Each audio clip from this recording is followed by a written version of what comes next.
Islam Kristen ya, Bible dengan Al-Quran gitu. Baik, baik. Terus terang aja ya, Mbak atau Bapak-bapak, saya ingin mendapat teman atau rekan sebenarnya dari pihak saudara-saudari Muslim, di mana kita membahas tentang kalimatun sawa atau titik temu antara Bible dengan Al-Quran ya.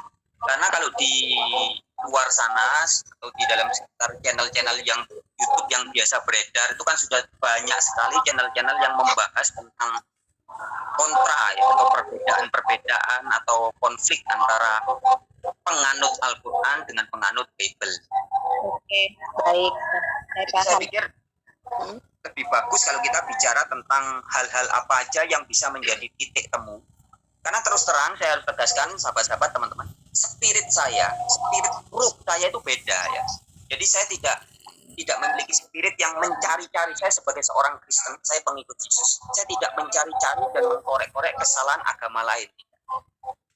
Tetapi saya bisa mempertemukan titik temu antara Kristen dengan Muslim, antara Bible dengan Al-Quran. Nah, jadi seperti itu kira-kira. Halo Mbak, sedikit saja. Boleh. Dengan siapa nih? Sedikit. Saya Yusuf tadi. Kenapa? Sedikit saja. Ini Pak Frans tadi mengatakan saya Kristen. Saya bingung ini. Oh, sebentar Bang Yusuf. Sesuai dengan yang saya sampaikan tadi ya, satu partisipan itu hanya 2 pertanyaan. Jadi sebentar Pak Yusuf, kita batasin dulu. Tadi kan Pak Yusuf sudah kami beri ruang cukup lama ya. Nah, oke, sabar dulu ya Pak Yusuf, karena kita banyak partisipan yang lainnya juga mau bertanya. Nah, kembali lagi saya ke Pak Frans. Minta maaf Pak sebelumnya. Memang dari pihak ISDN Zoom ini kita tadi belum menentukan tema. Begitu ya Pak ya? Dan baik, kalau seperti yang Bapak sampaikan barusan, kita mempersilahkan bagi Pak Frans untuk menanyakan apa yang ingin Bapak tanyakan.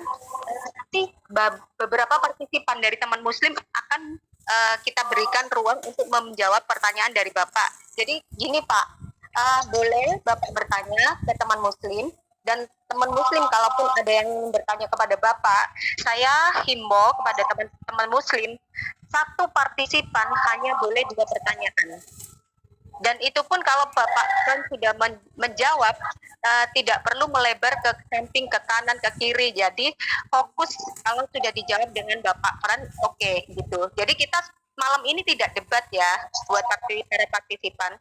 Kita tidak debat. Jadi kita berdialog santai.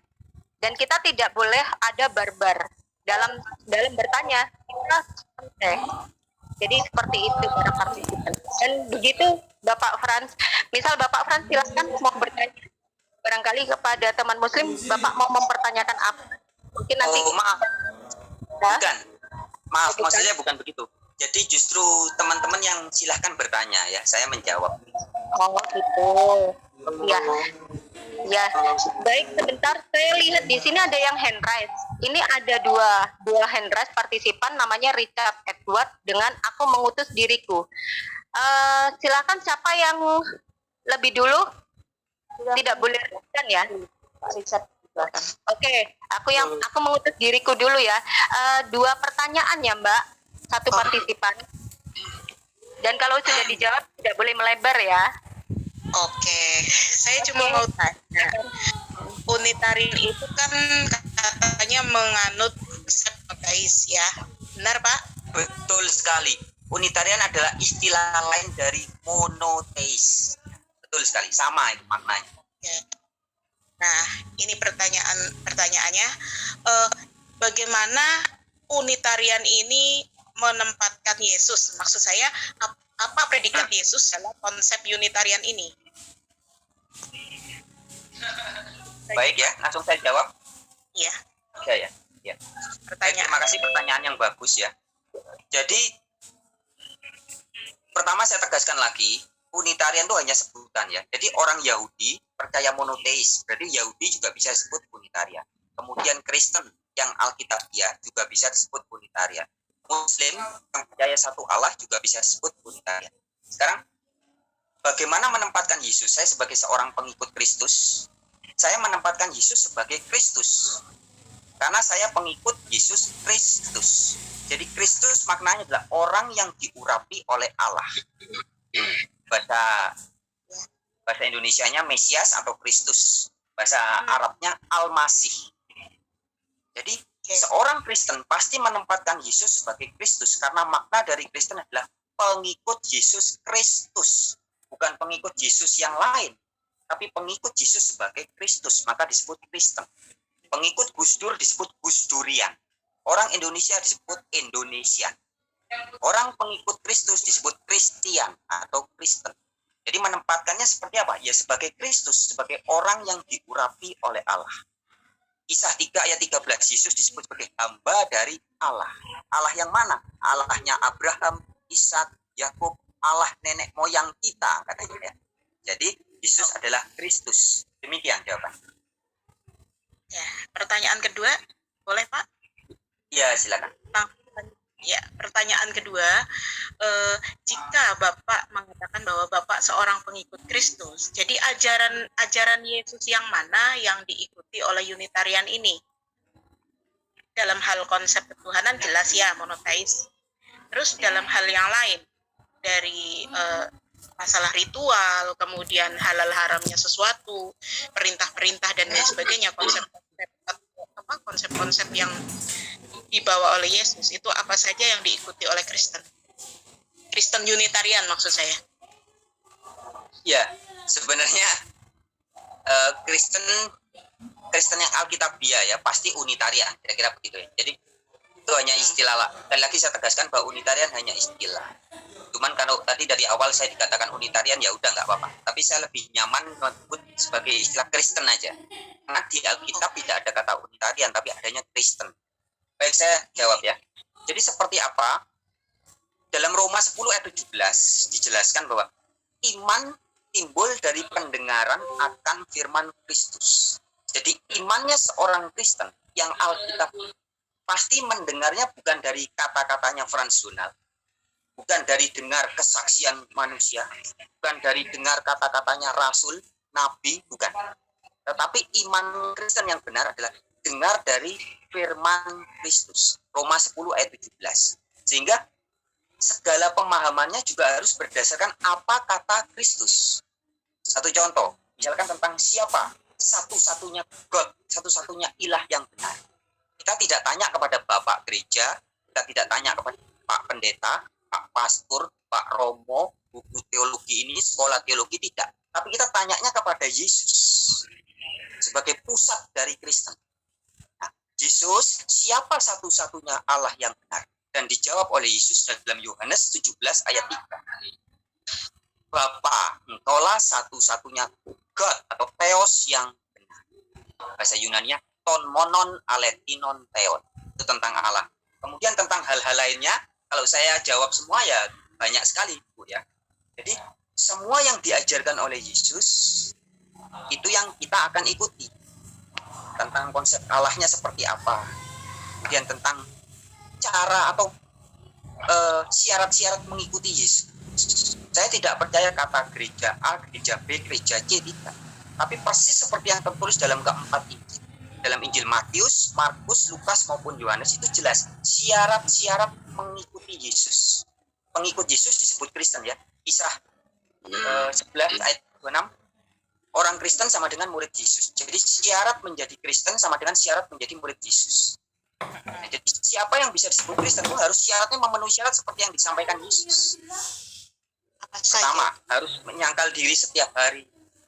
Jadi setiap hari betul-betul hidupnya untuk Yesus. Kalau saya hidup, saya ngaku Kristen, tapi hidup saya masih mikirkan cita-cita saya, hobi saya, anak saya, istri saya, pacar saya, suami saya, pekerjaan saya, masa depan saya. Maka kata Yesus, kamu tidak layak. Nah, ini standarnya seperti itu. Jadi betul-betul harus persis seperti kata-kata Yesus. Syaratnya jangan dibuat sendiri. Menekan datang ke gereja setiap minggu, nggak bisa. Harus ikut Yesus setiap hari. Setiap hari fokusnya betul-betul apa yang Yesus ingin. Kira-kira seperti itu penjelasan singkatnya. Oke, Baik, yang lainnya. sudah dijawab sama Bapak Franz, Mbak. Oke, karena ini debat, oke lah saya. Iya. Ya, ini ketirul ya Mbak. Buat partisipan lain, kalau memang sudah dapat jawaban dari Pak Franz, silakan dicatat. Bisa jadi materi buat besok kalau ada debat. Jadi ini sekarang saya lanjut ya. Saya untuk yang barusan selesai, hand raise-nya tolong diturunin. Ini berikutnya saya lihat urutannya tadi Pak Richard Edward yang hand raise. Silakan Pak Richard Edward. Maaf Halo, Pak Richard. selamat malam. Sebentar, hanya 2 pertanyaan dan kalau sudah dijawab sama Bapak Franz, Bapak tidak boleh melebar kemana-mana ya. Silakan Oh, Bapak iya, catat saja apa yang dijawab Ya. oleh Bapak Franz. Oke, silakan. Ya, oke. Halo, selamat malam semuanya. Shalom aleihim. Assalamualaikum, teman-teman. Ya, selamat Malam-malam. Pak Franz. Pak Franz, halo. Ya, silakan Pak Richard. Ya, perkenalkan saya Richard. Saya seorang Kristen Protestan. Saya mau bertanya dong, Pak, dalam 2 hal ini yang masih mengganjal di hati saya dan belum sempat saya temukan jawaban pastinya. Untuk pertanyaan pertama, Pak, coba tolong Bapak jelaskan definisi pengertian dari Trinitas. Apakah benar yang dituduhkan oleh beberapa umat Muslim kalau Kristen itu menyembah 3 Tuhan? Yang saya tahu kita menyembah 1 Tuhan. Tapi di kitab tidak ada kata Trinitas. Hanya ada peristiwa Trinitas. Bagaimana menurut Bapak tentang hal itu? Itu pertanyaan pertama, Pak. Yang kedua, Pak Franz, ini kan besok saudara Muslim kita merayakan Idul Adha ya. Nah, dalam sejarah Kristen, Yahudi dan Islam, Idul Adha ini sering dikaitkan dengan pengorbanan Abraham peristiwa Abraham yang mengorbankan anaknya. Nah, di dalam kitab suci Al-Quran itu dicatat bahwa Nabi Ibrahim atau bapak kita Abraham mengorbankan anak yang bernama Ismail. Tapi dalam kitab Perjanjian Lama, Perjanjian Baru, Bapak Abraham mengorbankan anaknya kandung Ishak. Yang benar yang mana menurut Bapak ini biar bisa mencerahkan bagi umat Muslim? Terima kasih Pak Franz, Tuhan berkati, sehat selalu. Iya, terima kasih banyak Pak Richard. Bagus sekali pertanyaannya ya. Saya akan jawab pertanyaan yang pertama dulu. Ya. Tentang Trinitas ya. Jadi tadi ketika saya mau jawab Ibu tadi, saya sudah sampaikan bahwa iman Kristen yang Alkitabiah sesuai dengan Roma 10 ayat 17 dikatakan iman timbul dari mendengar firman Kristus.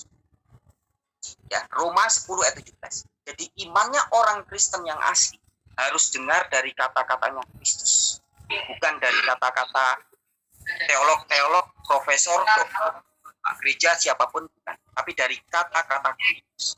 Nah, ketika Trinitas ini akan berhubungan dengan konsep Allah, tentang konsep God.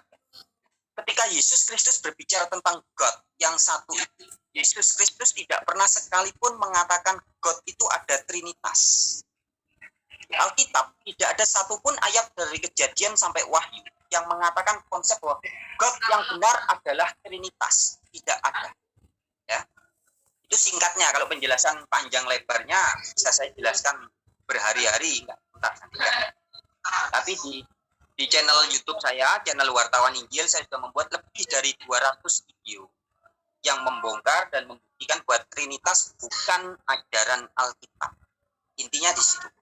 Ya, saya kutipkan satu ayat aja di 1 Korintus 4 ayat yang ke-6 dikatakan di situ Paulus menasihati kita jangan melampaui yang ada tertulis. Jadi kalau kita bicara tentang kebenaran, jangan melampaui yang ada tertulis. Jadi kalau di Alkitab memang tidak ada tertulis tentang Trinitas, ya jangan diada-adakan. Nah, perihal ada beberapa ayat-ayat Alkitab yang sering dianggap mengajarkan Trinitas, saya tidak akan bahas di sini karena panjang nanti. Tapi teman-teman bisa lihat di channel YouTube Wartawan Injil, buka di playlist Trinitas Tidak Alkitabiah. Di situ ada banyak, ada ratusan video yang membuktikan bahwa semua ayat-ayat Alkitab yang dianggap atau diduga atau diasumsikan mengajarkan Trinitas sebenarnya sama sekali tidak mengajarkan Trinitas. Sama sekali tidak mengajarkan Trinitas sebenarnya. Itu jawaban yang pertama, Pak. Saya tahu tentunya jawaban ini tidak memuaskan karena kita bicara Trinitas itu memang tidak bisa dalam waktu hitungan menit ya. Baik, saya langsung sekarang menjawab pertanyaan yang kedua. Pertanyaan yang kedua tadi tentang Bapak mengatakan bahwa di dalam kitab suci Al-Quran dikatakan bahwa yang akan dikorbankan adalah Ismail. Sedangkan dalam Bible atau pemahaman Yahudi dan Kristen yang akan dikorbankan adalah Ishak. Dengan segala hormat harus saya tegaskan di sini bahwa sebenarnya ya di dalam kitab suci Al-Quran tidak ada satupun disebutkan nama anak itu adalah Ismail. Betul. Al-Quran sama sekali tidak menyebut nama. Itu sebabnya kalau Bapak buka di channel-channel YouTube sebenarnya banyak juga ustadz-ustadz yang membahas hal itu. Di dalam kelompok saudara-saudari Muslim sendiri ada golongan yang meyakini bahwa yang akan dikorbankan adalah Ishak. Dan kelompok yang lain, banyak kelompok ini meyakini bahwa yang akan dikorbankan adalah Ismail. Nah, jadi sebenarnya Al-Quran sama sekali tidak ada menulis nama anak itu adalah Ismail, tidak. Tetapi ada tafsiran-tafsiran yang mengatakan bahwa Ismail memang iya. Jadi ada ulama atau ustadz-ustadz yang menafsirkan begitu. Tapi juga banyak kelompok ustadz-ustadz atau ulama-ulama yang meyakini bahwa itu Ishak. Nah, tetapi saya tidak akan membahas pada perdebatan itu karena kita akan bahasan khusus ya. Tetapi intinya di kisah tentang siapa yang akan dikorbankan oleh Ibrahim atau Abraham itu. Sebenarnya intinya bukan di soal siapa anak. Pesan dari ayat itu adalah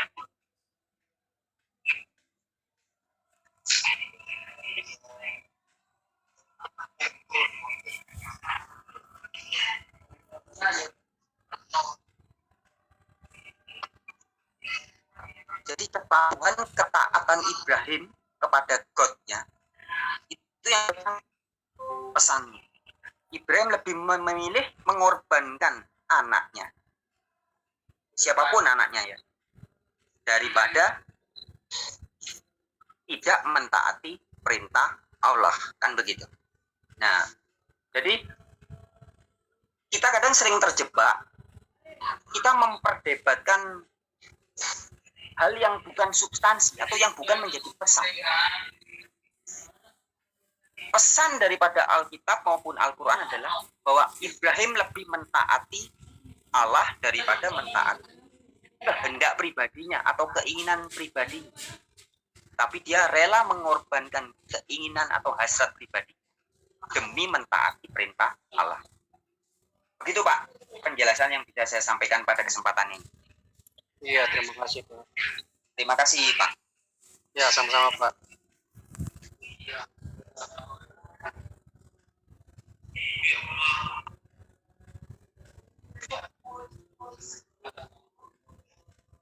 Baik, silakan, ada lagi yang mau, yang sudah raise hand itu ada yang raise hand.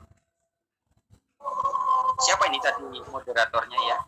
Ukti Pindiamin mana ya? Silakan Bang Farhan. Oke, saya dulu ya, sebentar ya. Saya Selamat malam, salam Bang Fran Donald ya. Kenalkan, saya Farhan ya. Saya tertarik dengan kalimatun sawa tadi ya. Jarang orang-orang dalam dunia lintas agama ini memperbincangkan tentang kesepakatan ya. Ini kalau di dalam Al-Quran itu ada ya, di dalam Ali Imran ayat 64 ya. Bagaimana kita untuk mencari sebuah kesepakatan dari sebuah perbedaan. Sebenarnya saya tertarik kalau ini dikatakan sebagai sebagai trigger untuk mencari persamaan antara tiga agama samawi ini, sebenarnya berujung pada pada bapak kita semua, yaitu Abraham. Ini adalah titik trigger persamaan yang harus kita gali sebenarnya. Saya setuju dengan apa yang dikatakan Bang Frank Donald tadi yang mengatakan bahwa betul bahwa secara ijma memang banyak yang mengatakan Ismail. Tapi konteks dari pengorbanan itu sebenarnya yang harus kita gali, bukan dari siapanya, tapi apanya konteksnya itu. Saya setuju sekali dengan apa yang dikatakan Bang Fran Donald. Nah, pertanyaan saya Bang Fran Donald, kalau memang Unitarian ini adalah sebagai sebuah monoteisme dan ingin mencari kalimat syawa, kita kebersamaan dalam sebuah pemikiran tentang ketauhidan itu monoteisme ini ya. Bagaimana Bang Fran Donald menempatkan sisi perbedaan internal Kristen sendiri ya, ketika mereka mengatakan bahwa ada 3 entitas di dalam kekristenan itu sendiri.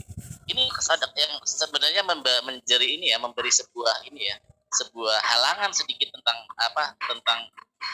mencari kebersamaan antara 3 agama samawi ini.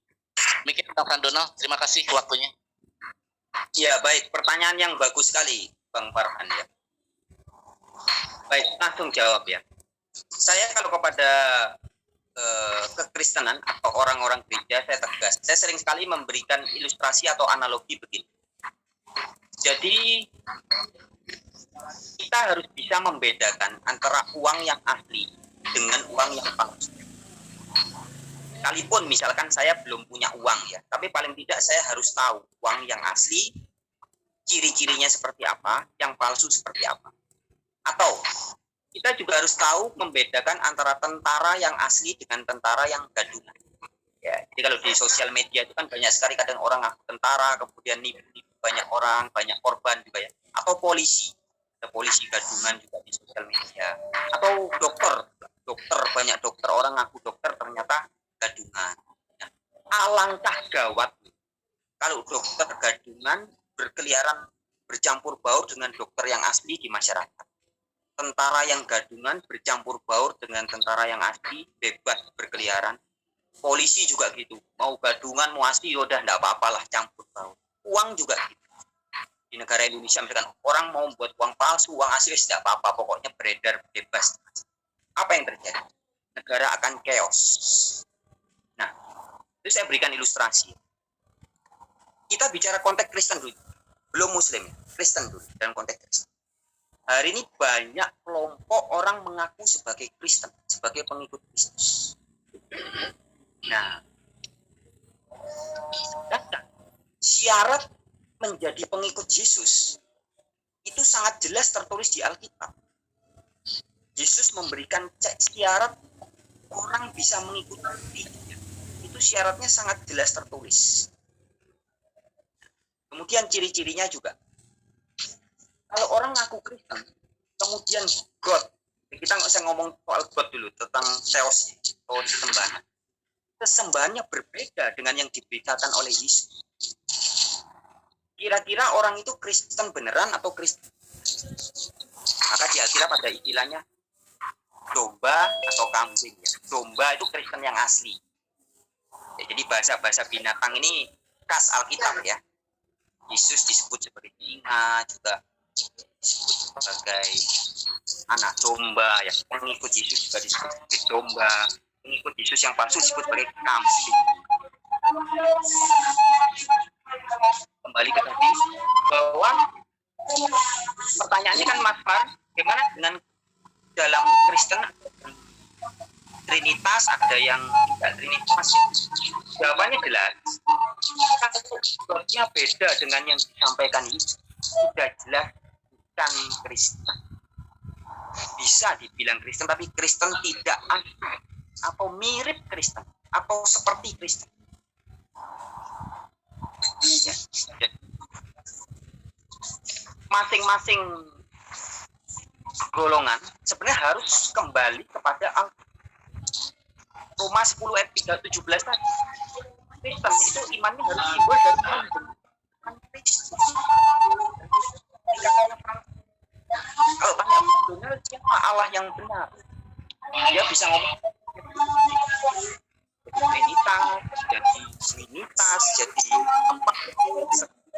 Tetapi kalau kita tanya kepada Alkitab, firman Kristus jelas. Siapa God yang digambarkan oleh Kristus? Jawaban Yesus sangat jelas. Bapa. engkaulah satu teos yang Bapak, engkaulah satu-satunya Maaf menyalat sebentar, Pak Frans. Bang Frans, maaf menyalat sebentar. Itu Presiden maaf, tolong di mute ya. Soalnya noise. Silakan lanjut. ya. Jadi seperti itu Mas Farhan. Nah, untuk mencapai titik temu kalimatun sawa, singkatnya gini, gampangannya begini. Jadi baik Yudaisme sebagai penerus iman Ibrahim harus menjadi Yudaisme yang betul-betul taat kitab suci. Kristen juga harus betul-betul persis seperti yang tertulis di Alkitab. Muslim juga harus persis seperti yang taat tertulis di Al-Quran. Nah, jadi saya kasih ilustrasi tadi. Tentara asli beneran. Polisinya, polisi asli sungguh. Dokternya, dokter sungguhan. Nah, maka bisa bersinergi membangun negara Republik Indonesia bersama. Tapi kalau tentaranya ada campuran tentara-tentaraan, tentara gadungan, campur baur, polisinya juga campur baur, ada yang palsu, ada yang asli, ya nggak karu-karuan. Nah, jadi semua, saya mau tegaskan di sini, semua teman-teman, saudara-saudari yang sering debat, khususnya Islam Kristen ya, sering debat bahkan konflik sampai bermusuhan, itu sudah pasti salah satu tidak asli. Bisa jadi Islamnya yang tidak asli, atau Kristennya yang tidak asli, atau dua-duanya palsu. Kalau asli, pasti hubungannya persis seperti yang terjadi di zaman Nabi Muhammad. Bahkan Nabi Muhammad bisa menikah dengan seorang perempuan dari keluarga Kristen. Siti Khotijah itu dari keluarga Kristen. Pamannya Siti Khotijah adalah pendeta Warokoh bin Nawfal. Dan Nabi Muhammad juga sangat dekat dengan orang-orang. Di Al-Quran sangat, di hadis juga dikatakan bahwa orang-orang yang terdekat denganku adalah pendeta Nasrani. Nah, kemudian juga ada perjanjian-perjanjian khusus dengan orang-orang Nasrani ya, bahkan sampai dikatakan kalau orang Nasrani mau membangun gereja, mau membangun apa, harus diberikan bukan pinjaman tapi diberikan bantuan, dan perjanjian itu menjadi perjanjian selama-lamanya. Cuman hal-hal seperti ini kan sudah jarang dibahas. Sebagian orang yang, dengan segala hormat harus saya sampaikan ya, sebagian orang yang mengaku sebagai ustadz-ustadz kadang malah memprovokasi untuk memusuhi non-muslim. Ya, itu sebuah spirit yang sangat berbeda dengan Islam yang ada tertulis di Al-Quran. Sangat berbeda dengan spiritnya Rasulullah Nabi Muhammad. Nah, ketambahan dari sisi kekristenan, saya tidak bilang Kristen, tapi kekristenan atau orang-orang gereja juga begitu. Banyak yang nggak asli. Nah, jadinya nggak asli ketemu nggak asli, pasti ribut. Asli ketemu nggak asli, ribut. Apalagi nggak asli ketemu nggak asli, pasti ribut, konflik. Dan salah satu konflik yang terbesar kan ya mempermasalahkan tentang konsep Trinitas tadi, tentang kealahan atau God. Ya. Nah, kalau Kristennya mau betul-betul kembali kepada Alkitab, pasti sama dengan Yahudi. Kristen tuh nggak bisa pisah dengan Yahudi. Yesus sendiri mengatakan di dalam Injil Yohanes bahwa God atau Allah yang dia sampaikan adalah Allahnya bangsa Yahudi. Yesus berkata, apa yang kamu sebut sebagai Allah, itulah yang aku beritakan. Nah, sehingga Allahnya Yahudi juga Allahnya Kristen, juga Allahnya Islam. Ketemu sudah nyambung. Enak sekali, gampang banget sebenarnya. Tetapi kalau dari gini,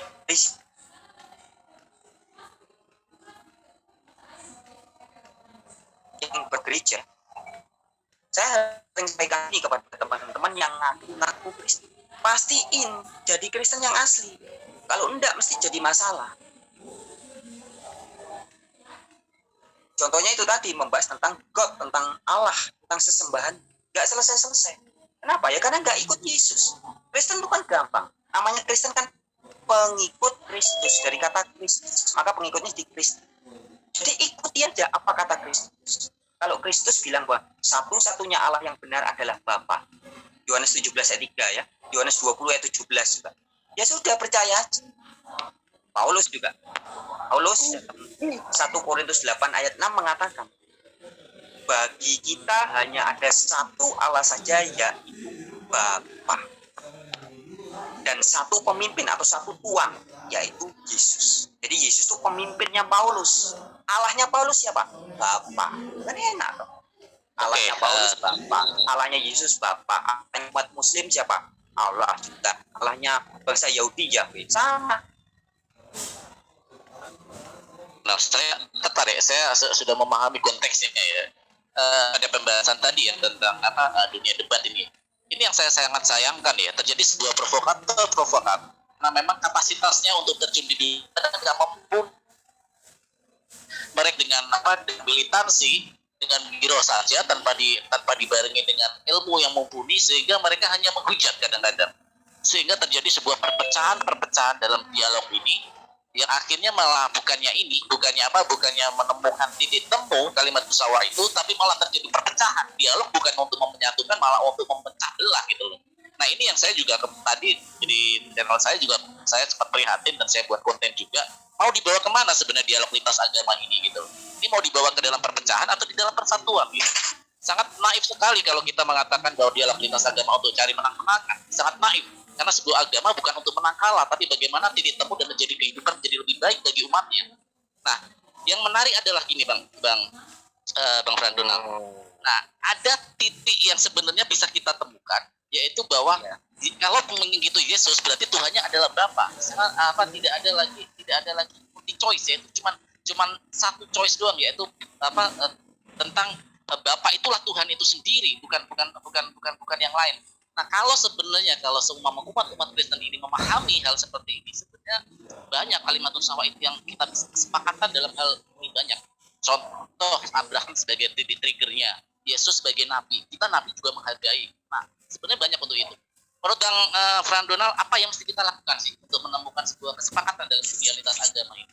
Terima kasih Bang Frandonal waktunya. Saya sapa dulu sahabat saya, Rion. Malam Rion. Shalom, Mas Frandonal. Oke, Iya, sebentar. Biarkan Pak Frans Donald menyelesaikan apa yang disampaikan Bang Farhan. Dan untuk Bang Farhan, pertanyaannya sudah 2 tadi. Ya, baik, saya jawab. Oke, silakan. Sudah. Saya cuma minta bagaimana dari Bang Frandonal untuk bagaimana untuk mencapai titik temu dalam sebuah dialog. Kita punya parameter yang jelas, jadi jangan sampai orang-orang yang tidak punya kapasitas dalam dialog debat hanya akan menjadi perpecahan. Nah, ini yang sangat kita sayangkan gitu loh. Terima kasih Bang Frandonal. Oke, silakan. Ya. Jadi yang jelas kita tidak bisa menghalangi ya orang-orang yang memang ingin membanggakan golongannya sendiri, ingin mengklaim sebagai kelompok yang paling benar. Itu nggak bisa dihalangi ya di dunia yang sudah begitu terbuka seperti sekarang. Maka orang bisa membuat channel-channel YouTube bebas. Tetapi kalau saran saya adalah Mas Farhan, perbanyaklah kita membuat channel memang fokus mencari kalimatun sawa, titik temu. Beberapa bulan yang lalu saya sudah pernah membuat salah satu video, saya bilang saya mencari teman atau partner dari Muslim yang mau video bareng saya, dan kita lebih banyak bahas tentang titik temu atau kalimatun sawa. Karena kalau nyari video-video yang membahas tentang pertikaian, konflik, kontradiksi dan sebagainya itu sudah terlalu banyak ya, dan memang betul mau dibawa kemana, yaitu hanya di kepuasan ego. Perbedaan itu hanya memuaskan ego, dan itu semua semu sebenarnya. Tapi ketika kita menyadari bahwa sebenarnya kita berasal dari sumber yang sama, izinkan dalam kesempatan ini saya mengutip surat Paulus ya, di 1 Korintus 8 ayat 6 dikatakan, bagi kita hanya ada satu Allah saja, yaitu Bapa, yang daripadanya bersegala sesuatu. Jadi kita harus sadar bahwa sumber segala sesuatu berasal dari Dia, Allah Bapa yang satu. Nah, kalau kita sudah paham begitu, sebenarnya kita akan sadar dengan sendirinya bahwa apa gunanya gitu loh membanggakan kelompok saya, kelompok dia, kelompok ini buat apa? Tapi kalau kita sudah sadar bahwa kita berasal dari satu, kita semua satu saudara, marilah kita mencari titik temu kalimatun sawah. Cuman ini rananya bukan di pengetahuan intelektual, Mas Farhan. Jadi manusia itu kan memiliki kesadaran tiga. Saya secara garis besar saya beri tiga ya. Jadi kesadaran fisik, kesadaran intelektual, dan kesadaran spiritual. Kalau orang mainnya hanya di kesadaran sampai intelektual saja, paling banter ya gitu, menang-menangan, debat-debatan, rebutan bener. Tapi kalau orang sudah mencapai kesadaran spiritual, akan lain lagi, motivasinya tuh inginnya baik, ya inginnya mencari kemaslahatan, kebersamaan. Sudah tidak lagi merasa paling benar, jadi tidak lagi ingin menang-menangan. Nah, maka dari itu saya mengharapkan dari pertanyaan Mas Farhanai, bagaimana jalan keluar atau caranya? Ya perbanyaklah channel atau video-video yang membahas tentang kalimatun sawah, titik temu. Sudah? Bukan. Saya dulu sebelum ada YouTube seperti sekarang, tahun 2004-2005, saya aktif dengan teman-teman dari kelompok muslim tertentu ya. Dari teman-teman waktu itu saya dekat dengan Sumanto Al-Qurtubi, kemudian juga dari Gus Nuril ya, Panglima Barisan dan matinya Gus Nuril. Itu sangat aktif di dunia dakwah ke kampung-kampung. Bisa mengatakan bahwa ilahnya yang disembah adalah ilah yang sama. Bahwa kita betul-betul memiliki bapak leluhur yang sama, kita ciptaan dari Allah yang sama. Nah, tetapi dalam perkembangan dunia per-YouTubean, memang hal-hal seperti ini kayaknya masih sangat jarang dan langka. Jadi marilah kita perbanyak. Terlalu indah, luar biasa ya, bahwa ketika kita menemui titik temu, misalkan membahas tentang Isa Al-Masih, lebih banyak kan channel-channel YouTube membahas perbedaan. Oh, Isa itu bukan Yesus bukan Isa. Akhirnya fokusnya hal-hal yang berbeda yang dicari. Padahal kalau kita fokus ke hal-hal yang sama, wah itu luar biasa. Ternyata betul-betul Isa itu ya Yesus itu. Yesus itu ya Isa itu. Dan itu ada banyak hal yang bisa kita dapat. Dan itu sudah saya bahas di beberapa video-video saya terdahulu, membuktikan tidak bisa dibantah. Bahwa Isa Al-Masih adalah Yesus Kristus. Baru dapat Allah. Maka Allah Subhanahu wa Ta'ala adalah Yehovah Elohim. Itu sangat jelas. Baik, demikian Mbak. Oke, baik, sudah cukup. Baik, ini saya lihat yang hand raise dari ini, silakan. Ya, kalau sudah sama Pak Frans, tidak boleh melebar kemana-mana. Silakan dicatat kalau sudah dijawab sama Pak Frans. Oke, in my name. Salam kenal Pak. Kenal saya Yuda. Saya satu saja nggak nanya dua, karena sepertinya ada banyak yang akan bertanya sama Bapak. Saya tuh sebenarnya masih penasaran, lebih tepatnya masih ingin tahu jawaban dari Pak Frans Donald tentang kitab Wahyu ayat 1 sampai kitab Wahyu pasal 1 ayat 1 sampai 8. Karena dari teman-teman Kristen sendiri kan selalu mengutip itu kalau dalam satu perdebatan, misalkan Yesus adalah Alfa dan Omega.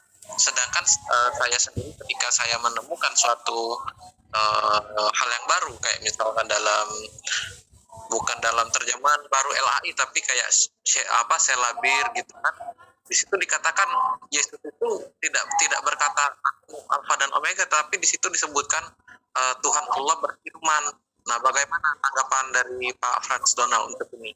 Bisa dijelaskan untuk itu? Silakan Pak.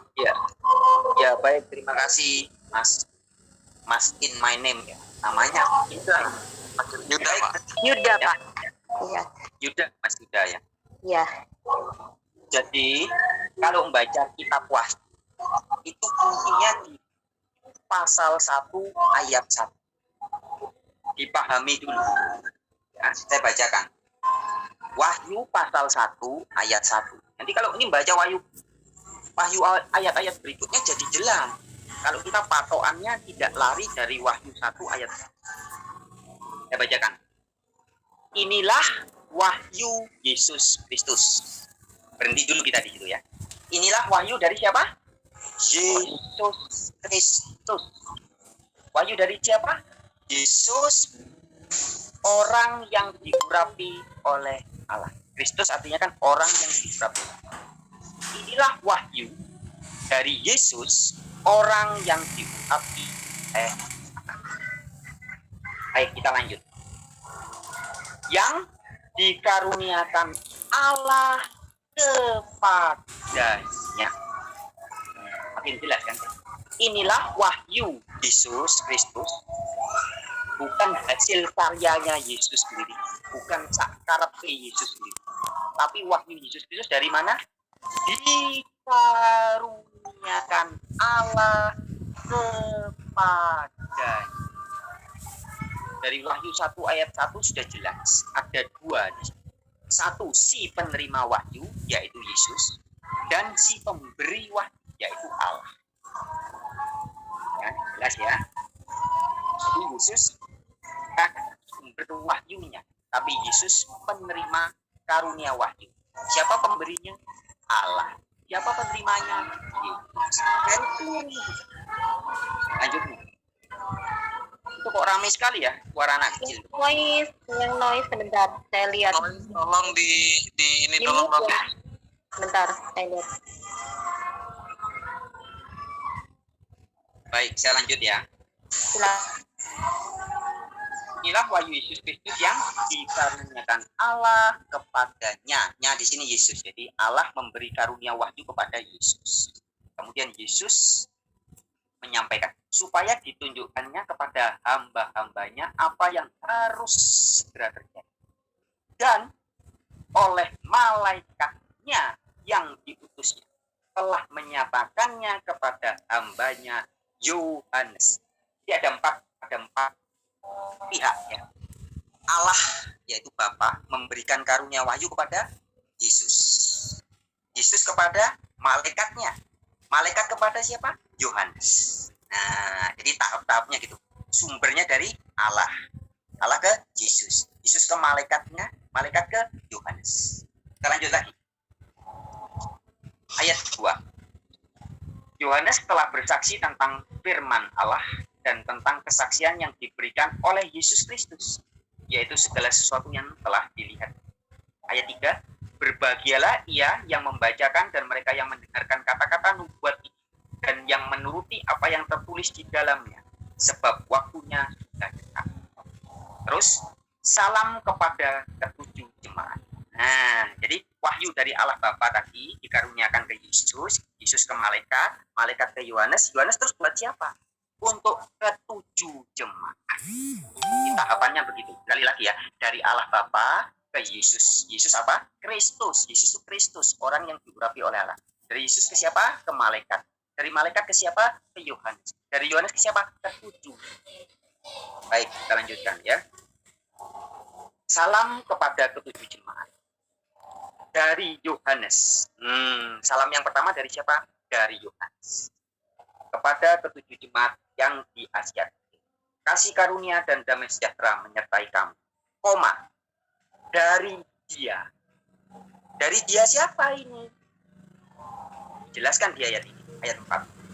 Dari dia yang ada, yang sudah ada, dan yang akan ada. Jadi si dia ini bergelar yang ada, yang sudah ada, dan yang ya. Kemudian dan dari ketujuh roh yang ada di hadapan tahtanya. Jadi perhatikan, salamnya dari siapa? Dari Yohanes. Kemudian dari dia yang bergelar yang sudah ada, yang ada, dan yang akan datang. Yang ketiga, dari ketujuh roh. Kemudian yang keempat, dan dari Yesus Kristus, saksi yang setia, Yang pertama bangkit dari antara orang mati dan yang berkuasa atas raja-raja bumi. Nah, jadi salamnya ada dari 4 pihak itu. Nah, perhatikan baik-baik. Salamnya dari siapa? Pertama dari Yohanes, kedua dari dia. Si dia yang sudah ada dan yang akan datang. Nah, si dia yang sudah ada dan akan datang ini jelas bukan Yesus. Karena Yesus disebut ke yang keempat. Di ayat yang ke-5 dikatakan. Dan dari Yesus Kristus. Ya. Nah, maka ketika kita sudah memahami 4 pihak ini, Allah Bapa, ada Yohanes, ada malaikat, ada 7 roh, kemudian ada Yesus. Maka kita baca terus ke ayat yang ke-6 ya. Dan yang telah membuat kita menjadi suatu kerajaan, menjadi imam-imam bagi Allah Bapaknya. Jadi Allah itu siapa? Bapaknya Yesus. Iya. Benar. Very clear. Kemudian di ayat ke-7, lihatlah, ia datang dengan awan-awan dan setiap mata akan melihat dia, supaya mereka yang telah menikam dia. Siapa yang ditikam? Tahu. 7 jemaat atau Yohanes atau ke-7 roh atau Allah Bapa atau Yesus. Yesus. Ya. Kemudian dan semua bangsa bumi akan meratapi dia. Ya, amin. Kemudian di ayat ke-8, ini yang sering menjadi masalah. Ayat ke-8 ini sebenarnya masalahnya ada di tanda kutipnya. Lembaga Alkitab Indonesia memberikan tanda kutip yang kurang tepat di sini. Ya. Berbeda dengan beberapa terjemahan Alkitab lainnya dalam bahasa Inggris. Jadi ayat ke-8 itu tanda kutipnya Bahasa asli dong. I am the Alpha and the Omega. Tanda tutup. Kutip buka, aku adalah Alpha dan Omega. Tutup. Says the Lord God. Kata Tuhan Allah. Tulisnya begitu. Ya, sedangkan di Alkitab terbitan LAI tulisnya aku adalah Alpha dan Omega, firman Tuhan Allah yang ada, yang tidak ada, yang akan datang, yang maha kuasa. Kurung tutup. Ini tidak tepat.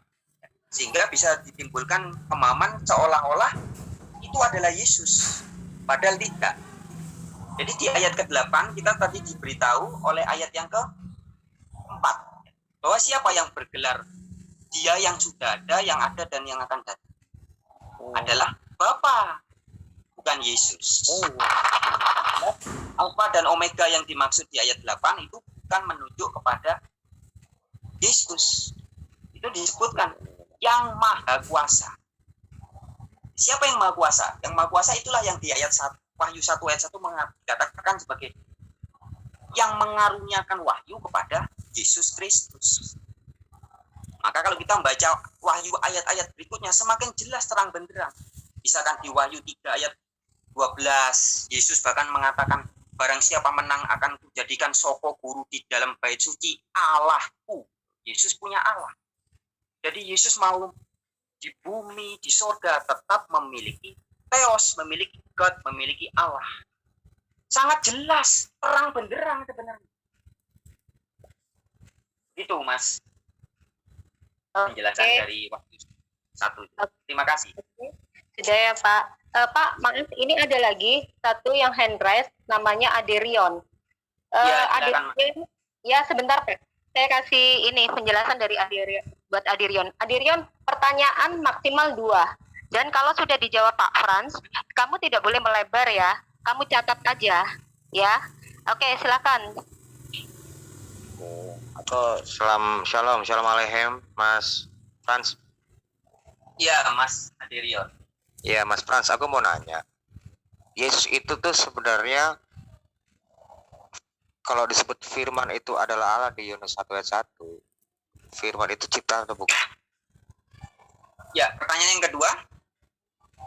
Pertanyaan yang kedua, bagaimana kalau Bapak menyebut kalau misalnya Yesus itu ciptaan, bagaimana firman itu menciptakan segala ciptaan? Untuk apa? Itu pertanyaan yang kedua. Oke. Ya, baik. Terima kasih ya. Pertanyaan yang sangat bagus disampaikan oleh Mas Aderion dan membutuhkan penjelasan yang cukup harus dipahami ya, harus cukup. Saya minta waktu yang agak panjang. Jadi begini, salah satu kunci memahami Alkitab tentunya adalah kita harus memahami istilah-istilah yang ada di dalam Alkitab itu. Nah, kalau kita membicarakan sesuatu hal tanpa memahami maknanya, tentunya akan nggak nyambung. Ada beberapa kata di Alkitab yang penting dipahami. Dua diantaranya adalah kata Allah atau bahasa Inggrisnya God dengan kata Tuhan atau bahasa Inggrisnya Lord. Aku tahu tuh Pak.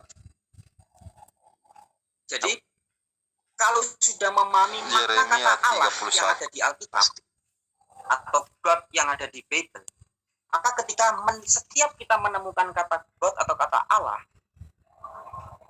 kita akan memahaminya dengan gampang dan sesuai dengan konteks. Misal saya kasih contoh. Di Keluaran 7 ayat 1, Musa disebut sebagai Allah.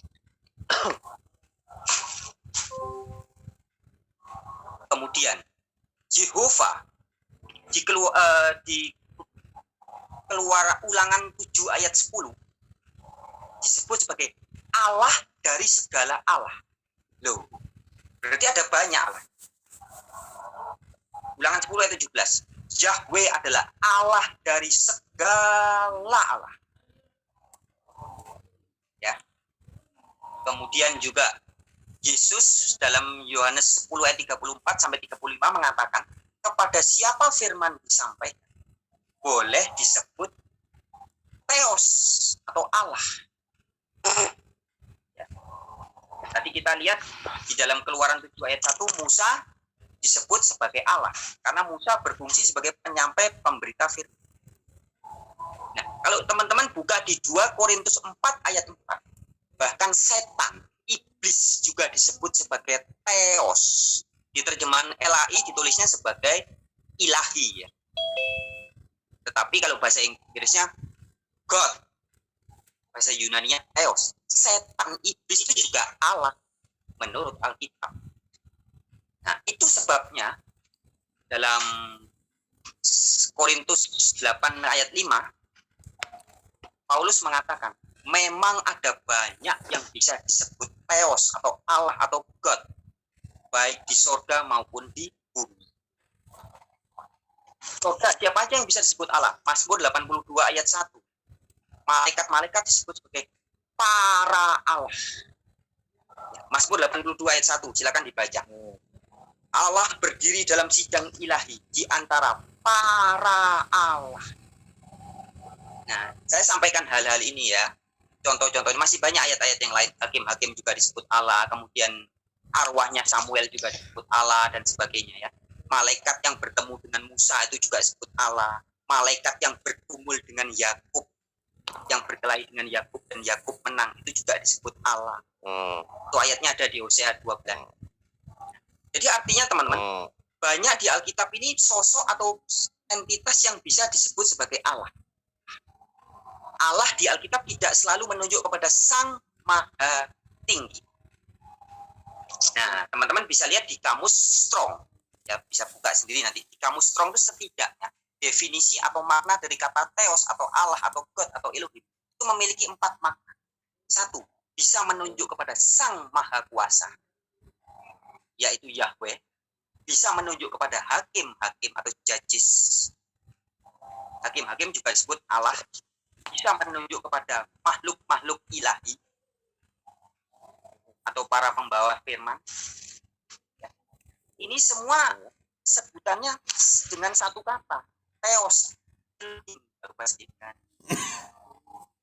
Nah, artinya kalau kita sudah paham bahwa maksud dari kata Allah yang ada di Alkitab ini bukan satu makna, maka Anda tidak akan bingung ketika membaca Ulangan 10 ayat 17.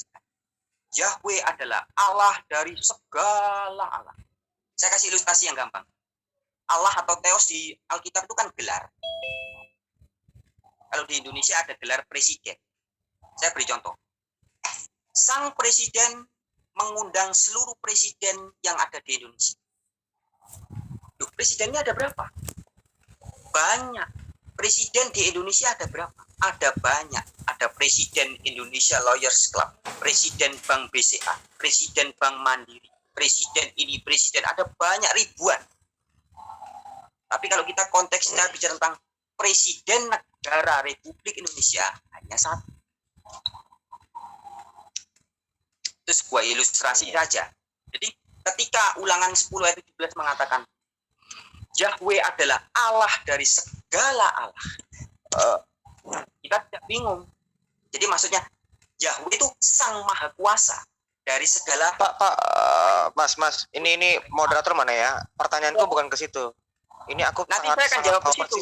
Saya akan jawab ke situ. Tapi terlalu lama. YouTube Saya akan solo. jawab. Sekarang Ini. Oke. Ini ya, ini ya. Kita menjawab langsung menjawab dong. Ya, Yohanes 1 selesaikan ayat dulu. Tadi kan pertanyaan benar. sudah diutarakan sama Apa Dirion. pertanyaan? Moderatornya apa? Pertanyaannya apa? Coba. Sekarang Jangan saya dikembalikan ke Enggak, moderator. ya, Pertanyaan makanya tadi kan biar kamu Pak tahu. Nana. Ini kenapa saya bilang lama? Dia tidak menjawab pertanyaan saya. Oh ya sudah, gini aja, kamu turun dulu, aku kasih kesempatan yang bertanya. Nanti kamu bisa tanya lagi. Kamu turun dulu. Ya. Oke, turun lanjut. dulu. Oke, maaf, Mas. Lanjut, silakan. Aku tunggu. Ya. Makanya saya bilang, saya harus jelaskan dulu definisi dari kata Allah. Nanti akan mengarah kepada pertanyaan Anda di Yohanes 1 ayat 1. Tapi Anda paham dulu bahwa kalau orang Indonesia ngomong presiden, ini bisa maksudnya presiden Republik Indonesia atau presiden ILC atau presiden Bank Mandiri atau presiden yang mana. Ini harus dipahami. Nah, begitupun ketika kita membahas kata Theos atau Elohim atau Allah yang ada di Alkitab. Kalau Ulangan 10 ayat 17 mengatakan Yahweh adalah Allah segala Allah. Pegang dulu ini. Jadi Allah segala Allah siapa? Yahweh. Jadi kalau ada Allah-Allah yang lain, sudah pasti bukan Yahweh. Nah, di Yohanes 10 ayat 34 sampai 35 Yesus mengatakan pembawa firman boleh disebut Theos. Sekarang masuk ke pertanyaan Mas Aderion. Yohanes 1 ayat 1. Pada mulanya adalah Sang Firman. An arche an ho logos. Pada mulanya adalah ho logos, bukan logos tapi ho logos. Si Firman itu bersama-sama dengan ton teon. Sang Firman bersama-sama dengan Sang Allah. Dan Firman itu, si Firman itu adalah Theos. Jelas ya? Jadi ada ton teon, ada Theos. Si Firman disebut sebagai Theos, sebagai Allah juga. Tapi bukan ton teon, bukan Sang Maha Kuasa. Jadi kalaupun Yesus mau disebut sebagai Theos sama seperti Musa sebagai penyampai firman, nggak apa-apa. Karena makhluk ilahi, para malaikat, hakim-hakim, penyampai firman memang juga bisa disebut sebagai Theos. Demikian jawaban. Baik, silakan yang lain. Oke, sudah cukup. Ini Pertanyaan kedua belum. Pertanyaan pertanyaan berapa? Pertanyaan kan ada 2. Ada 2 memang maksimal. Benar. Tadi baru 1. Iya. Oke, jangan melebar ya kalau sudah dijawab. Tolong cepat aja. Coba Kasihan silakan moderator lanjutkan. Pertanyaan kedua saya apa? Loh, silakan. Kalau kamu bilang tadi masih pertanyaan 1, silakan. Ya, pertanyaan kedua saya gini, kalau memang firman itu adalah cipta, kalau memang firman itu ciptaan, lalu kenapa Allah itu harus menciptakan ciptaan untuk menciptakan segala ciptaan? Ya, pertanyaan saya. Baik, bagus pertanyaannya, Mas Aderion. Kita langsung jawab ya. Oke. Iya, memang pasti bagus. Hologos, Sang Firman yang dimaksud di Yohanes ayat 1 itu adalah gelarnya Yesus. Yesus disebut sebagai Firman di Alkitab itu hanya ada di Injil Yohanes 1 ayat 1. Kemudian juga di 1 Yohanes 1 ayat 1 dia disebut sebagai Firman hidup yang bisa diraba, dilihat, diraba. Jadi ada wujud. Dan juga di Wahyu 19 ayat 13. Dikatakan namanya adalah Firman Allah. Jadi firman yang ditujukan kepada Yesus itu adalah gelarnya Yesus. Sebentar Pak, Fandi, Galaxy A10 tolong di mute ya. Ada suara noise soalnya. Biar yang bertanya biar jelas mendengarkan jawabannya. Tolong Fandi di mute. Silakan Pak. Ya, jadi intinya firman yang disebutkan kepada Yesus itu adalah gelarnya Yesus. Yesus diberi gelar Sang Firman. Mengapa? Karena Yesus selalu menyampaikan firman-firman Allah. Maka di dalam Wahyu 19 ayat 13 dikatakan, namanya adalah firman Allah. Jadi bukan betul-betul Yesus wujud. Kalau di Indonesia ada orang namanya Andi Firmansyah, atau pendeta yang pernah debat dengan saya, Firman Legowo, yang sudah almarhum dia, Pak Pendeta Firman Legowo. Bukan berarti dia adalah kata-katanya Allah yang hidup jadi manusia. Tapi orang itu bernama Firman. Andi Firmansyah, pemain sepak bola itu. Bukan dia firmannya Allah yang jadi mana. Tapi orang itu diberi nama Firman. Nah, kata firman yang ditempatkan kepada Yesus. Jadi, karena di sini ada teman-teman Muslim juga, saya mau sampaikan. Di Al-Quran juga Yesus disebut sebagai firman Allah. Di hadis juga disebut sebagai firman, kalimatullah dan rohullah. Ya. Ini adalah gelar, bukan wujud aslinya. Wujud aslinya kata-katanya Allah, pikirannya Allah, itu beda dengan Yesus yang bergelar firman Allah. Jadi harus dibedakan di sini. Nah, kalau kemudian pertanyaan Mas Adirion tadi, kenapa kok harus menciptakan? Saya mau tanya, kenapa ketika Allah 1 Korintus 8 ayat 6 mengatakan Allah Bapa adalah sumber segala sesuatu. Tapi kenapa ketika sang sumber segala sesuatu menciptakan seorang bocah yang nanti diberi nama Adirion, Allah Bapa tidak pernah datang ke Indonesia buat dari tanah menciptakan makhluk yang bernama Adirion. Tidak pernah. Tetapi melalui perantaraan bapak, papa, mamanya, kakek, nenek, buyut-buyut, sehingga ada perantaraan. Nah, sehingga pertanyaan Anda akan terjawab. Kalau Anda memahami tentang perantaraan, akan terjawab. Siapa yang menciptakan anak saya? Tentu kita bisa berkata, Sang Maha Kuasa. Kapan Sang Maha Kuasa datang ke Indonesia? Tidak pernah. Apakah Sang Maha Kuasa butuh bantuan saya untuk menciptakan anak saya? Apakah Sang Pencipta butuh bapak ibunya untuk menciptakan adik? Sama jawaban. Perantaraan untuk menciptakan ciptaan-ciptaan yang lain, masalahnya di mana?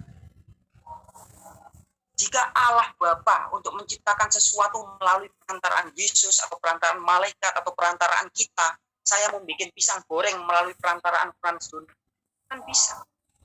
Mau menciptakan lagu melalui perantaraan seorang. Untuk apa, Pak? Pertanyaanku, untuk apa Allah itu menciptakan ciptaan untuk menciptakan segala ciptaan? Cara bekerjanya Allah Bapa ini penting, Pak. Ini kita harus interaktif. Kita nggak melebar ya. Kalau sudah dijawab, catat dulu aja. Catat dulu aja, Rion. Maaf sedikit saya potong. Ini nggak melebar, Bu. Maaf. Ya, Maaf sedikit. catat aja dulu. Catat aja dulu. Jangan-jangan Karena banyak partisipan. kita di sini mengundang Pak Frans Donald bukan berdebat. Tapi saya tanggapin ya nanti ya. Dialog santai. Nanti Jadi ada mohon- timingnya. Kalau mau Ya, menanggapi tapi saya atau mau tanggapin ya. menyanggah, nanti ada Ya, timingnya. tapi saya Karena ini masih banyak yang hand raise. Tapi- Sudah ya. Tapi Pertanyaanmu pasti sudah saya kita tanggapin kasih ya. waktu dua pertanyaan Saya sudah. tunggu, Cukup. saya tunggu waktu saya. Silakan sudah. Biar diselesaikan sama Pak Fran. Silakan Pak Fran untuk menyelesaikan.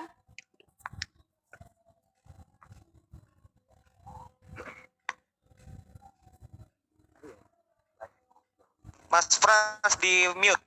Sebentar. Mungkin beliau masih minum karena dari awal masuk belum minum kalau aku lihat dari tadi. Menjawab banyak Dia pertanyaan. terpencet. Kalau minum-minum dia kan minum. Tapi dia nggak minum, dia ngomong. Ya. Nah, itu dia benar. Benar jawabannya itu. Dia terpencet. Oke. Silahkan Pak Fran. Baik. Ya. Jawabannya adalah seperti tadi. Allah berkarya selalu memakai perantaraan. Selalu. Ya. Jadi kalau Anda tanya, kenapa Allah menciptakan Adirion kok harus pakai bapak ibunya, kakek neneknya, buyut-buyutnya sampai Adam dan Hawa? Ya memang begitu caranya. Selalu ada perantaraan. Karena Allah menciptakan ciptaannya itu yang dikasihnya bukan jadi robot, jadi boneka diciptakan duduk diem, tidak, tapi dilibatkan. Saya mengasihi anak saya, ketika anak saya sudah umur 3 tahun, sudah mulai pinter, pasti saya bekerja, saya ajak, ayo nak buat ini yuk, buat ini. Tapi kalau saya tidak mengasihi anak saya duduk diem aja jadi kayak boneka, segala sesuatu saya yang buat, kamu diem aja, tidak usah ikut-ikut.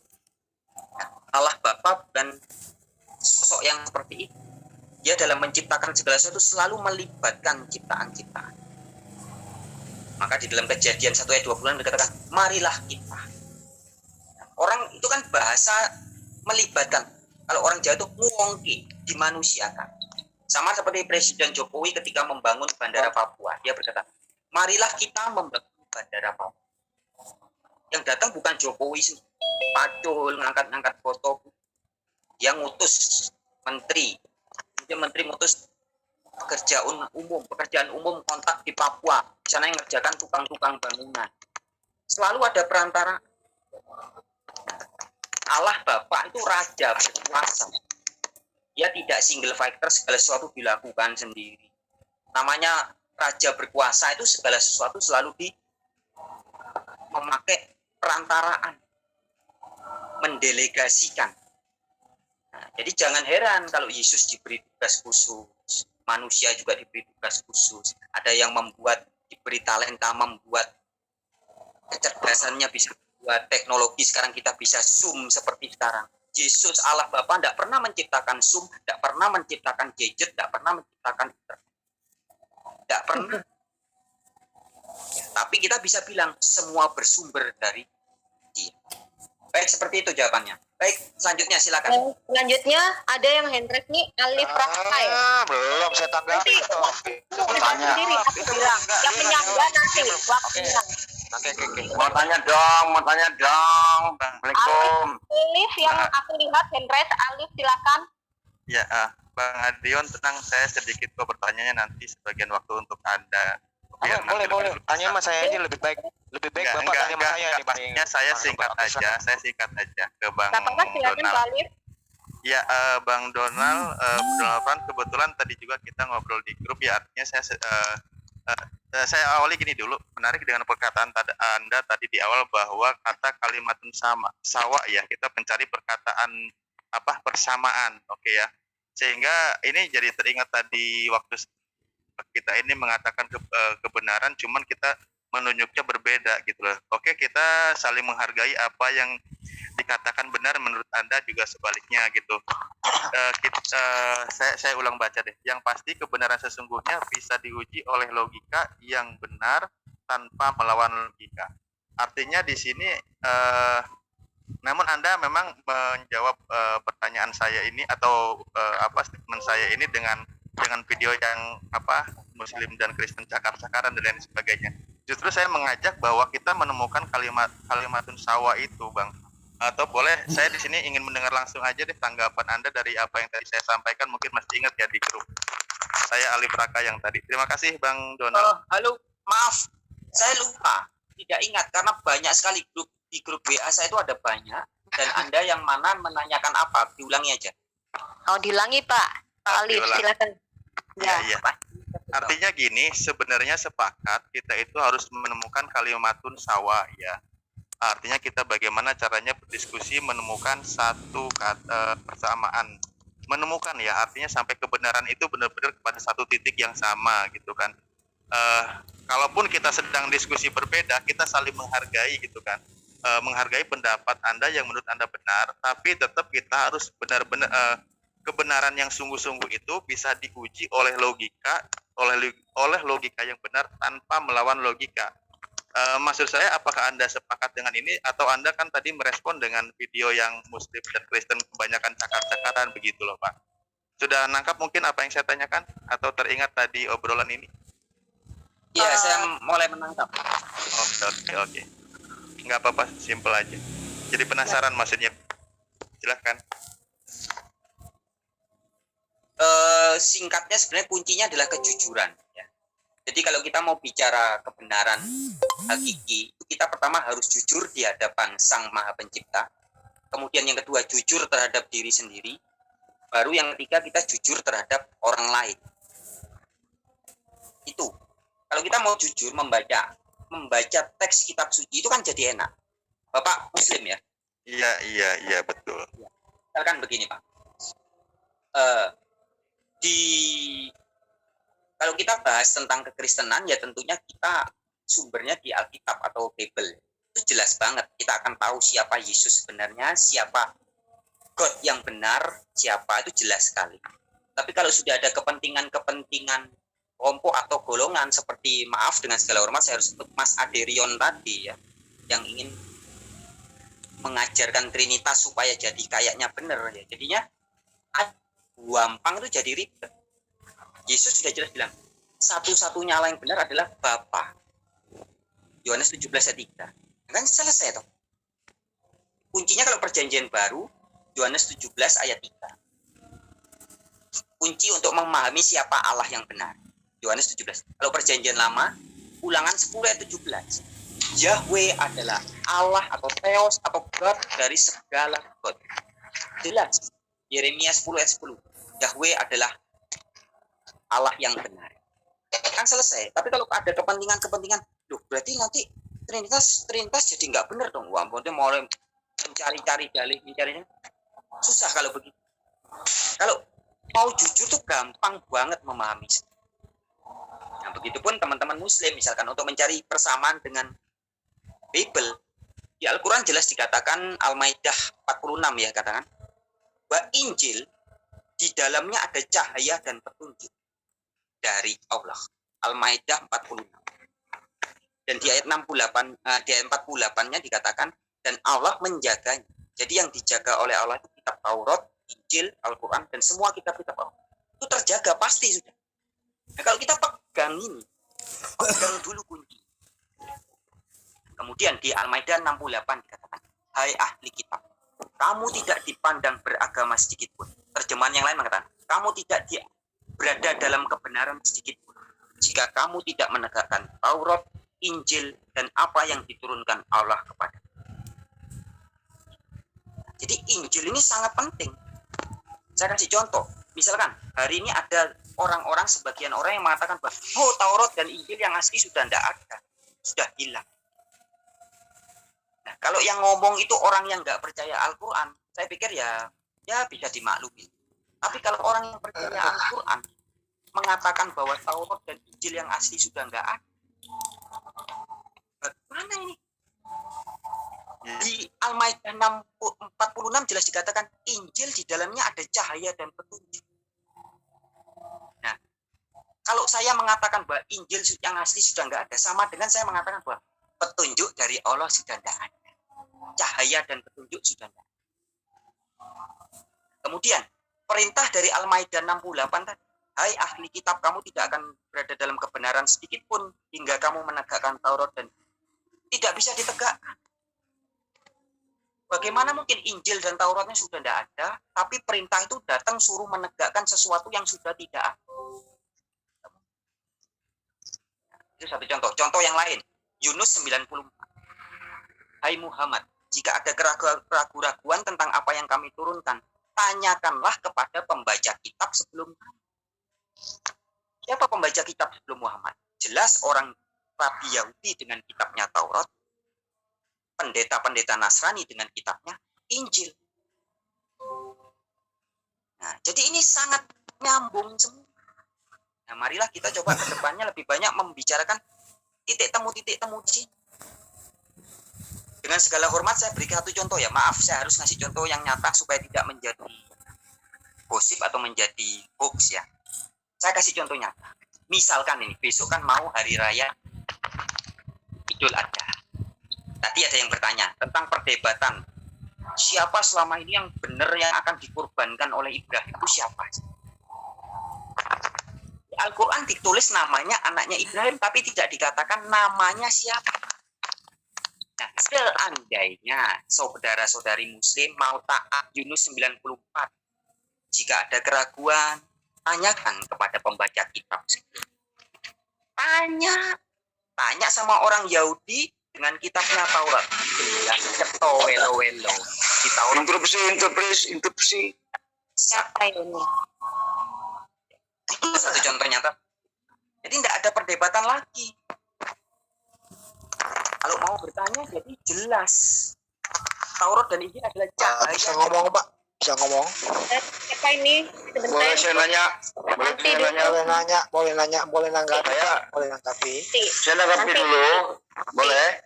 Nanti soal menanggapi nanti ada waktunya. Ini biar diselesaikan dulu. Yang hand-raise ini biar diselesaikan dulu. Waktu saya sampai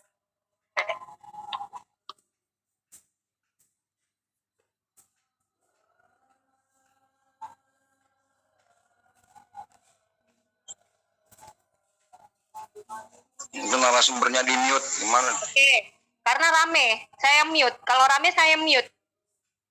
Ayo sekarang Pak Fran silakan lanjut Pak Fran. ya baik, silakan pertanyaan berikutnya aja. Waktu Oke, tinggal oke. 2 menit. Alif. Pak Frans Donald, saya ingin kotak untuk ketegasan saja ya. Di sini kita mengundang Pak Frans Donald bukan untuk mendebat beliau, untuk dialog-dialog santai. Jadi kalau ada salah satu daripada Kristen yang ingin mendebat beliau, silakan kontak beliau, japri beliau, ajak beliau berdebat.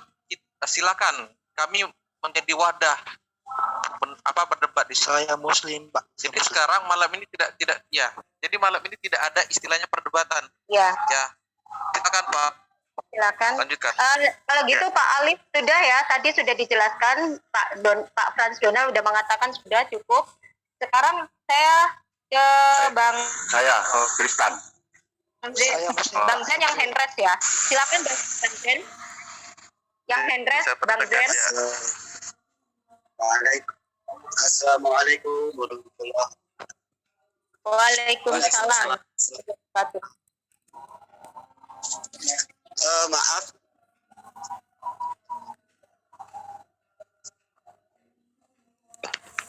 Bang Zen suaranya Bang Zen. Dengar nggak? Nah, Halo. sekarang sudah dengar. Tolong agak fokus Bang Zen suaranya. Yuk silakan. Dengar nggak? Ya sudah Dengar. silakan. Halo. Iya silakan Bang. Silakan Bang. Bang Zen apa tidak mendengar kita? Oke, lewat Ini suaranya hilang. Oke. Ya silakan lanjut. Bang Zen, kalau belum siap turun aja dulu ya.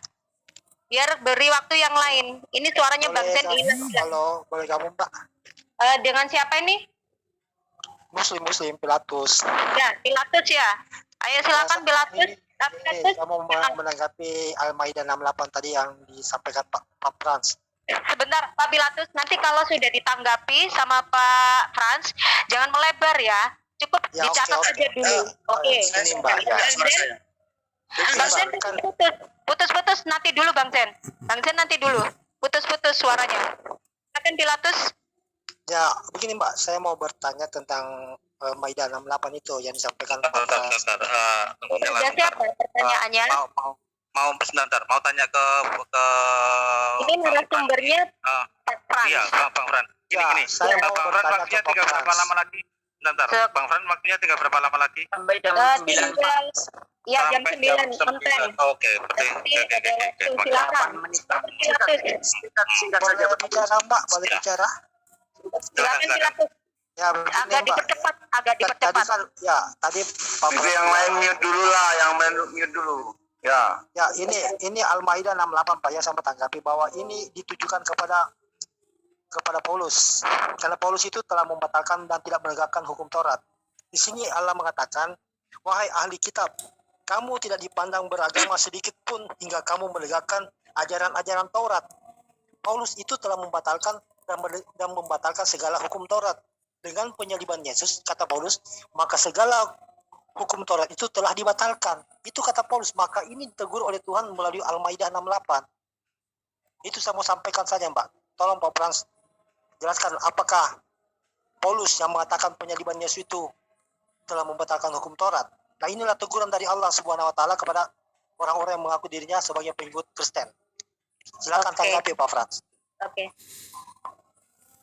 Silakan Ya Pak. baik, saya langsung tanggapi ya. Pertama-tama kita harus memperhatikan tulisan 2 2 Petrus 3 ayat 16. Itu tulisan Petrus, itu temannya Paulus. Saya akan bacakan. Petrus temannya Paulus. Ini kita sudah membahas surat Paulus ya, sebenarnya harus lebih detail ya. Tapi karena waktunya singkat, saya akan cepat-cepat aja. 2 Petrus 3 ayat 16 saya bacakan ya. Demikian. Mulai dari ayat 15 dulu. Anggaplah kesabaran Tuhan kita sebagai kesempatan bagimu untuk beroleh selamat, seperti juga Paulus, saudara kita yang kekasih, telah menulis kepadamu menurut hikmat yang dikaruniakan kepadanya. Hal itu dibuatnya dalam semua surat, apabila ia berbicara tentang perkara-perkara ini. Dalam surat-suratnya itu ada hal-hal yang sukar dipahami, sehingga orang-orang yang tidak memahaminya dan yang tidak teguh imannya memutarbalikkannya menjadi kebinasaan mereka sendiri. Sama seperti yang juga mereka buat dengan tulisan-tulisan yang lain. Jadi yang ingin saya sampaikan adalah ketika kita membaca surat-surat Paulus, kita harus memperhatikan peringatan dari temannya Paulus, koncone Paulus, yaitu si Petrus. Petrus sudah bilang, Mas bro, Mbak sis, hati-hati loh kalau baca tulisan Paulus. Hati-hati. Itu poin pertama ya. Jadi harus hati-hati. Nah, kemudian tadi langsung ke masalah apakah benar Paulus membatalkan hukum Taurat. Nah, sebenarnya di suratnya Paulus sendiri, Paulus menenangkan ya, bahwa saya akan bacakan di Roma 3 ayat 31 ya. Jika demikian, adakah kami membatalkan hukum Taurat karena iman? Sama sekali tidak. Sebaliknya, kami meneguhkan. Ya, sekali lagi, perhatikan, catat ayatnya. Roma 3 ayat 31, nanti dibaca sendiri. Jadi Paulus tegas mengatakan, kami tidak pernah membatalkan hukum Taurat. Nah, kemudian kalau pertanyaan tadi, ada seolah-olah ayat yang mengatakan Paulus membatalkan. Nah, kata membatalkan itu harus dipahami bukan seperti pemahaman Anda, Mas Bro. Ya. Saya kasih ilustrasi. Sebenarnya bukan membatalkan, tapi menggenapi, menyempurnakan. Di bahasa Indonesia ada kata yang agak mirip. Teman-teman kalau pada bulan puasa, kemudian maghrib, dengar suara azan, ada yang mengistilahkan, saya mau membatalkan puasa dulu. Tapi kalau ketika saya puasa misalkan ya, kemudian jam 12 siang, saya makan atau minum, puasa saya batal dalam makna negatif. Tapi ketika saya puasa sampai jam 6 sore, maghrib, setengah 6, kemudian membatalkan puasa, ini maknanya menjadi positif. Sebenarnya bukan membatalkan dalam arti merusak, tapi dalam makna menggenap. Nah, terjemahan bahasa Indonesia kalau dipahami sebagai membatalkan harus dipahami seperti itu, meneguhkan. Bukan dalam makna meniadakan.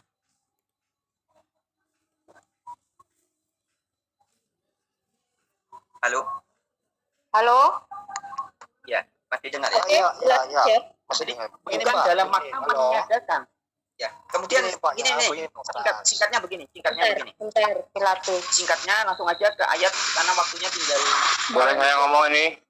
Boleh saya? Kisah para rasul. Jangan dulu saya bisa bertanya kepada Aderion. Kisah para rasul pasal lebar 21. ya. Waktunya tinggal dikit. Oh, ya, oke, Kisah Pak. para rasul pasal 21 ayat 20 sampai 24. Ya. Saya bacakan ya. Mendengar itu mereka memuliakan Allah, lalu mereka berkata kepada Paulus, Saudara, lihatlah beribu-ribu orang Yahudi telah menjadi percaya, dan mereka semua rajin memelihara hukum Taurat. Tetapi mereka mendengar tentang engkau, maksudnya Paulus ya, mendengar tentang engkau Paulus, bahwa engkau mengajar semua orang untuk melepaskan hukum Taurat. Bla bla bla bla bla. Maka semua orang akan tahu bahwa segala kabar yang mereka dengar tentang engkau sama sekali tidak benar, melainkan bahwa engkau tetap memelihara hukum Taurat. Ya, Halo, Pak ini Frans. tulisannya Lukas. Jadi ini konfirmasi. Segala Pak Pilatus tolong. Pak Pilatus tadi tidak bertanya, ini biar dijelaskan. Pak Pilatus tolong. Jangan melebar ya. Waktunya tinggal dikit soalnya, Pak. Saya dong. Saya menanggapi dikit aja nih. Bentar Pak Tristan. Pak Fran tinggal dikit menyelesaikan. Silakan Pak. Ya, jadi intinya adalah Paulus tulisan-tulisannya sering sekali gagal paham atau disalah paham oleh orang-orang yang kurang teliti. Di 2 Petrus 3 ayat 16 tadi temannya Paulus sendiri loh. Di abad 1 sudah kejadian. Di abad 1 Petrus sudah ngasih tahu banyak orang yang gagal paham baca tulisannya Paulus. Itu di abad 1. Nah ini sekarang abad 2000 tahun kemudian zaman now.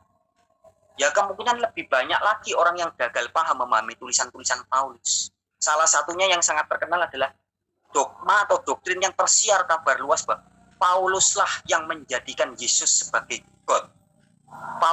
Pauluslah penyebar Trinitas. Padahal tidak ada satupun tulisan Paulus yang mengajarkan Allah itu Trinitas. Itu salah satunya. Baik di dalam dunia pendeta-pendeta maupun orang-orang yang menyebut diri sebagai ustadz, sering sekali menuduh Paulus ini loh yang ngajar no Trinitas. Padahal kalau kita membaca 13 surat-surat Paulus, tidak pernah satu kali pun Paulus mengajarkan Trinitas. Tidak pernah. Nah, artinya apa? Banyak orang, baik di gereja, pendeta-pendeta, di sekolah-sekolah teologi, maupun non-Kristen, sudah gagal memahami tulisan Paulus. Nah, itu satu contoh ya. Nanti bicara tentang sunat, tentang ini panjang lebar. Intinya adalah Anda gagal memahami tulisan Paulus. Ingat 2 Petrus 3 ayat 16 tadi. Temannya Paulus sudah ngingetin kita. Hati-hati mas bro. Itu aja jawabannya. Terima kasih ya. Waktunya sudah habis ini. Iya. Saya harus. Ya sudah lah Pak. Tadi sebenarnya pertanyaan saya singkat itu. Saya tulis di chat Pak ya tadi. Sudah dong, gantian dong menanggapi ayat Quran yang disebutkan beliau ini.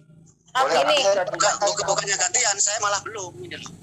Ya udah Ini waktu Bapak itu soalnya Gini, Bang Fran, boleh saya minta nomor WA-nya, Bang? Ya, silakan 081. Untuk yang lain yang belum ditulis saja Pak, ditulis saja Pak. Nanti biar kami bisa itu Pak. 081. Karena ini Pak memang sudah berkata waktunya tidak bisa banyak, tidak bisa lebih.